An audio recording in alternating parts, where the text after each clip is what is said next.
Y'all want to hear something crazy? This one is beyond crazy. I had a guy from out of state that was helping to move his mom out. Talked a ton over several days before he flew in. He asked me if I could pick him up. So I go to the address he listed, and it's a grocery store. He was nowhere to be seen and was not answering his phone, so I figured I'd wait 5 to 10 minutes before leaving.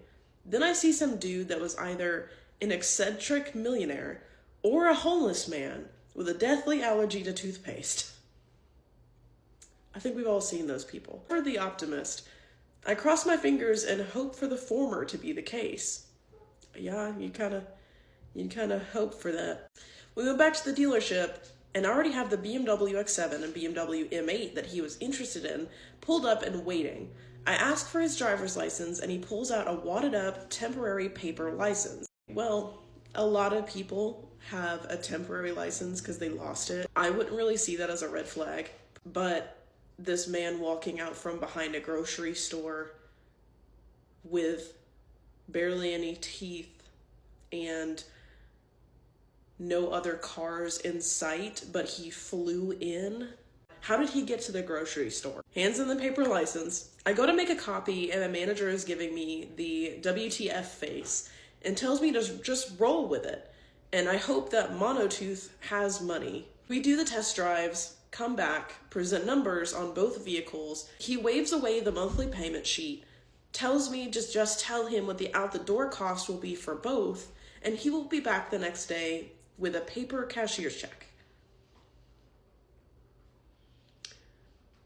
At this point, we're about to close. My manager says to him, "Well, it's been great earning your business. I noticed that you don't own a wallet, so I'll have your salesman give you a ride back."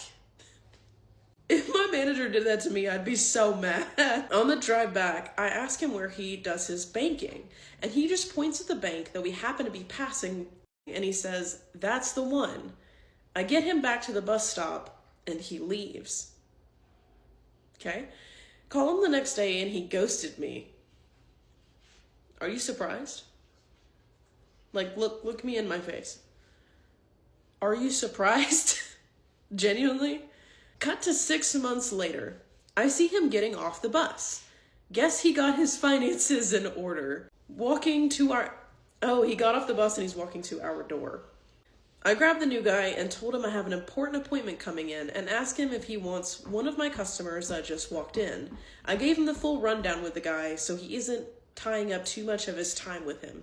Hey, at least you were nice about it. I know some salespeople who would be like, "Hey, so-and-so, someone's walking in, why don't you grab that?" Those are the worst salespeople. They're not your friends. Just know that. Guy ended up getting arrested at Lexus next door to us for not returning a car after a solo test drive. Well, at least it was just a Lexus. Police tell him to bring it back or he'll be arrested. He brings it back, and he had like 3 warrants from different neighboring municipalities, so he was arrested anyways. Sometimes you wonder what possesses people to do the things that they do. What possessed you to continue to engage with this guy once you saw him come out from behind a grocery store? What?